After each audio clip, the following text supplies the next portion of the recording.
Hi all, and welcome back to our Conversations with Leadership at Nielsen. I'm really excited today to be speaking to Regan Leggett, one of the leading experts at Nielsen when it comes to foresight and what's going to happen next, particularly given the current environment of COVID. Welcome, Regan. Morning, Vaughan. Nice to be with you. Yeah, thanks, mate. It's great to see you. Regan and I are old friends from way back. I'm Vaughan Ryan. I am currently the Managing Director for the consumer intelligence part of Nielsen across Asia. A lot of changes in the world right now that we're seeing, Regan. I think one of the areas I'm really keen to get into it with you today is that a lot of predictions and foresights were made earlier at the back end of 2019, and we start to talk a lot about trends. And I know a number of clients have spoken to you and I in recent weeks and months and said the things we were talking about at the beginning of the year have done a full 180. I don't agree with that, and I wanted to get your thoughts on this because I believe that COVID has actually fast-tracked a lot of these trends that we were starting to see. What are your thoughts on that? Yeah, I absolutely agree. There's no doubt that COVID has been this massive disruptive force and globally in the marketplace and especially in our industries. But if you think of the trends that we were talking about in FMCG or even just in consumer goods towards that back end of 2019, things like health and wellness, accelerating technology, working from home, all of these areas have actually just been fast-tracked because of COVID, obviously in new ways and ways that we probably weren't thinking about it. But if you just think about something like e-commerce, this has been a bit of a catalyst, a tipping point, if you will, in what we were seeing in slow growth, slow share growth in terms of FMCG and purchasing from consumers, but because they have had to or have it's become a much better option for them during lockdown. What we've seen in our data is that a lot of consumers for the first time have actually tried e-commerce. It's broken down barriers to that entry point. They've experienced it, they've got used to it, and now it's a really important part of their lifestyle, especially for consumers who maybe were in that older demographic and were potentially a little bit resistant to trying something new or to taking a bold step into that sort of technology platform. Now they've done it once, it's part of their repertoire, and they'll continue to do it. So it's been a real leapfrog in terms of how those channels are shifting. And it's interesting that when you look at some of the statistics and you look at some of the growth across e-commerce in our markets, it's across the globe we're seeing 30, 40, 50% growth in e-com, and it's in segments that historically haven't grown at these rates. They've probably been the most reluctant, like fresh foods, ready-to-eat meals. Are you seeing that trend going to continue post-COVID? Yeah, absolutely, because not only in the sales data are we seeing that massive growth that you just described, but also in consumer sentiment. We've asked consumers all around the world whether they have engaged in these activities like e-commerce and also food deliveries and things like that we don't really associate with certain consumer groups. Then we've asked them if they intend to do this more moving forward over the next 12 to 18 months, and they've said yes. That it's well above the 60% have said that they will continue post-COVID to take on some of these behaviours and traits that we've seen in the sales data. One of the interesting areas for me is this offline to online mentality. And we spoke to Justin Sargent probably about a month and a half back, and he spoke about China coming out and how this trend was continuing to grow. Offline being these traditional restaurants that are now using various delivery systems. Is this a trend just because of COVID, or is this a trend that we start to see because of people staying at home more? Or where do you see it in the whole frame? I think COVID has been an accelerator of this trend, and what we are seeing, and I have the privilege and am lucky enough to speak to leaders such as yourself from all over the world, and they've all given me examples of mostly small businesses who have been really agile and met the need of their consumers. My personal example is of a local butcher that we used to have to go to, but have used a third-party delivery platform for the first time to deliver. And I've actually spoken to that butcher, and they've said that it's really kept them going during COVID. And also the feedback from consumers is that they would like this to continue. So, there has been a lot of examples of business needs motivating, these leaders to almost like a Lego block, switch on and build their business model through these third-party technology applications like delivery applications, but also delivery services. So I think there's been a bit of both. There's been consumer demand for it, but there's also been, this requirement from businesses to innovate in a very short time period to meet that demand and to keep their business continuity going. It's interesting you talk about innovation. Speaking to Scott McKenzie a couple of weeks back on our previous podcast, we spoke a lot about the economic impact on consumers. We know that unemployment rates are starting to get a little bit scary, particularly youth unemployment is looking quite horrendous across the globe. Obviously, with COVID still impacting, we're seeing second waves in Australia and starting to see some in Europe as well. There must be a lot of manufacturers and retailers alike out there that are stopping innovation. However, there still seems a trend for people that are staying at home, that are not going on those holidays, that are not going to that nice restaurant that they used to go to. Is there still a spot for premium? I think so. So I look at it this way. Consumer spending, total consumer spending, has gone down everywhere. But spending on groceries has actually gone up in most markets compared to last year. So, people still have to eat at home, but they are restricted, or they are very wary of doing other things outside of grocery. The example I always give is, holidays. People are more likely, and we've seen it in our CCI data recently, where people are cutting down on out-of-home spending, but they're redirecting it into other areas. We highlighted two types of consumers at the moment, very basic sort of segmentation. Insulated spenders who, through this COVID, lockdown and COVID times, they have not had their personal or household income disrupted. They're still being paid, they're still working at home, and then those who are, constrained, they've had their household income cut down. The insulated spenders are really interesting because they're being cautious. They're cutting down on those big ticket items like holidays or eating out at restaurants, but they are potentially, and we're seeing this through some of the categories like, confectionery, ice cream in the United States, wine and premium wine and alcohol in a lot of markets.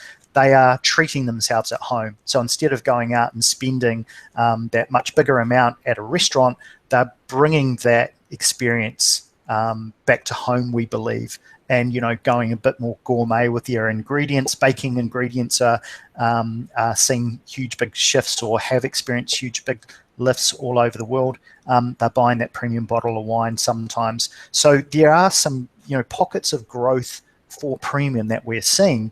And the longer this lockdown goes, the longer people are cautious, we do believe that those pockets will sort of expand a bit. Let's bring it back a little bit to some of the online behaviours that we're starting to see, and not just online, but the way shoppers are shopping. So if we talk about this omni shopper or this omni consumer, clearly what we're seeing in markets across the region is the growth that we spoke about earlier in e-commerce. But also I was speaking to someone in India the other day, and they're still in lockdown. And he said the greatest joy he gets is every 2 days he goes to the supermarket. That's his release. This omni-channel approach doesn't seem to be slowing down. Any observations that we can share with some of the listeners? Yeah, it's a really interesting observation. What we are seeing, and we're developing some work currently, is that there's going to be gaps in the market on the other side of the COVID when things start to recover. Hopefully sooner rather than later. But what we are seeing is a number of businesses shutting down, and it's going to be permanent. There's been such a sharp shock to their cash flows and their business model that they're just not going to be able to recover for the foreseeable future. So we're going to see a lot of shutdowns. What we are hearing from consumers and what we're observing is that, they are missing some of those experiences, whether it's going to a mall, if it's going to a fashion outlet, whether it's going to a gourmet part of your supermarket and interacting with those brands and those products and learning about it. So I think there is going to be, some opportunities over the next coming months and also longer term to really leverage that gap in consumer experience. So there's some interesting thinking about, customer experience for online shopping and how do they develop and expand that as a part of the customer experience when you and I aren't able to go to the supermarket and inspect, the cheeses or the wines or the meats or whatever products, but being able to go and learn about those products online. So, some retailers partnering with their suppliers to have a more in-depth, expanded experience. And I think that's, part of that innovation conversation we had previously. And I think tying into that, availability and visibility are still critical elements. So can I see it when I'm online? Can I see it when I'm in a store? Are still the most important parts, right? If it's not available, you can't buy it.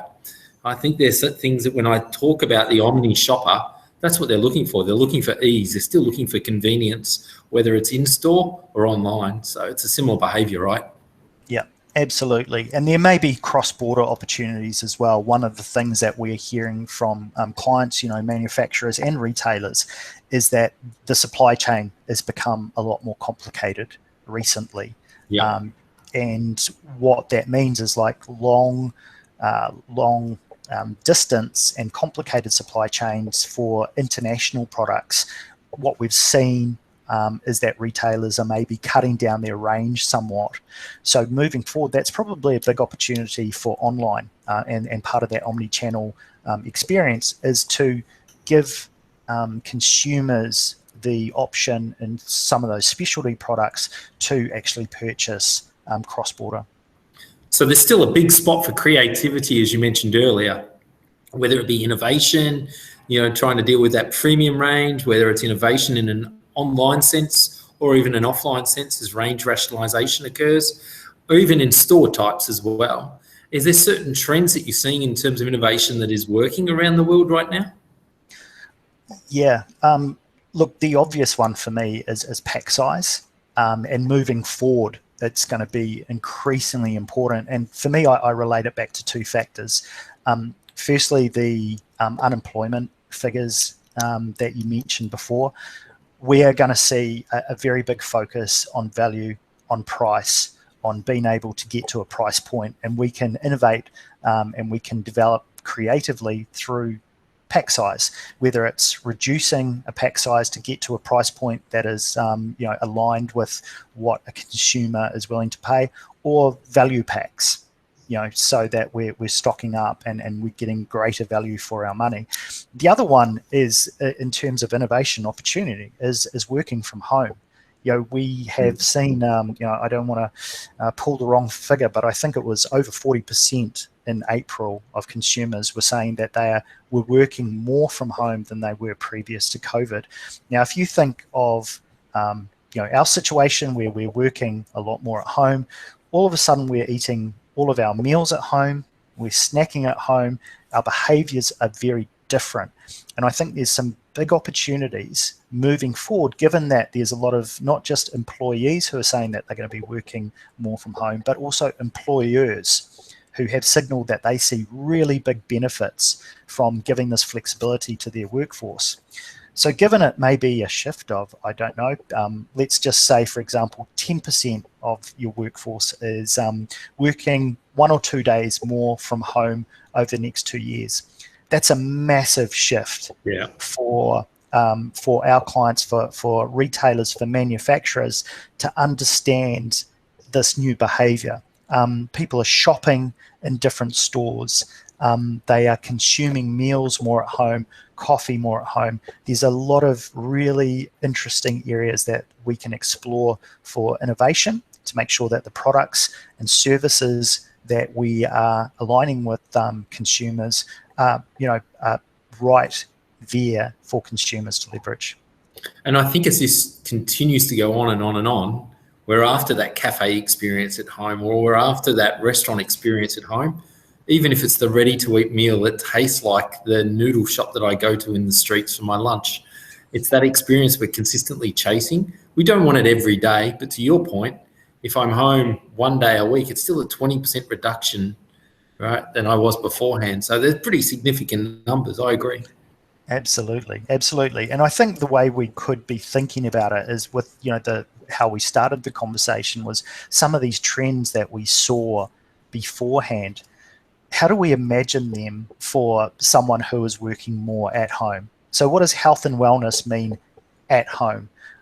What does convenience mean at home? Convenience could be beforehand. I think we used to imagine it, or we understood it as people on the go consistently between work and home and picking up the kids, etc., being able to grab something on the go conveniently.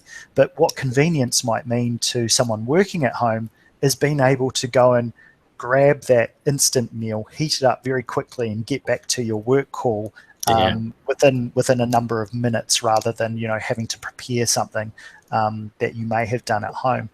So again, it's being able to understand and align to those new consumer needs very quickly as our business environment, as our consumer environment continues to evolve very quickly. And convenience isn't just something that I want fast. Sometimes convenience is the ability to, I guess from conversations, there's many new chefs out there for the first time that are spending more time in the kitchen, right? There's many more bakers. There's many more sous chefs that think they're really creative. It's that convenience of education and training at the same time, not forcing me to watch a 4-hour YouTube video on how to do as well, right? So convenience, absolutely, perspectives. When you we're starting to wind this up a little bit, Regan, when you start to think about best practice, best examples, you've given some today, but is there any last message you'd like to share with manufacturers and retailers out there of what they should be doing as COVID starts to prolong and we start to enter new phases of it and hopefully get to that new world?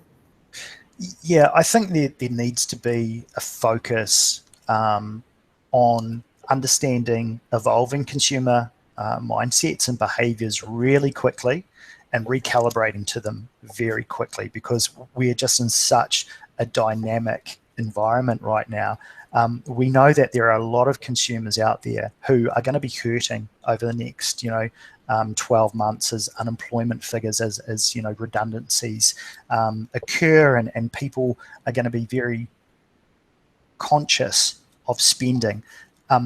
For manufacturers and retailers to be able to align with those evolving needs is going to be really important, not just for our consumers, but for our society. And there is going to be some really big opportunities towards the back end, however, how long that may be for COVID. There is going to be big opportunities for our clients, for our industry, to make sure that as we recalibrate past that, we innovate very quickly, we adapt very quickly, we're very agile with our decision making, and that includes getting a really clear understanding of what is changing and how it's changing for our consumers. Yeah, it's pretty clear today. Speed, innovation, creativity, and opportunity, whether it be online, offline, the whole omni-channel universe is a massive opportunity for people. Yeah, exactly. And, that is one of the things that I think surprises a lot of people, that in this environment where people are very cautious, they're limited, consumer packaged goods is showing year-on-year growth in a lot of areas. It's not right across the board, but, as we move forward, again, it's that redirection of spend away from maybe a big purchase of an automobile, but people treating themselves more at home, that I think is the rethink that we need to have to understand where those opportunities lie. Thanks, Regan, for your time. It's been excellent. I know, it's early there in Prague. To everyone, Regan and I are really keen to get your feedback. We would love to get your thoughts on what we're saying today, any further questions you might have, and that will help me direct the next podcast and who we speak to. It's exciting to talk to some of these leaders around the globe and get their views. I think we're already looking towards post-COVID, which is great. At the same time, I think it's really important that everyone stays safe. I hope you and your families continue to stay healthy and keep listening for the next podcast. Thank you.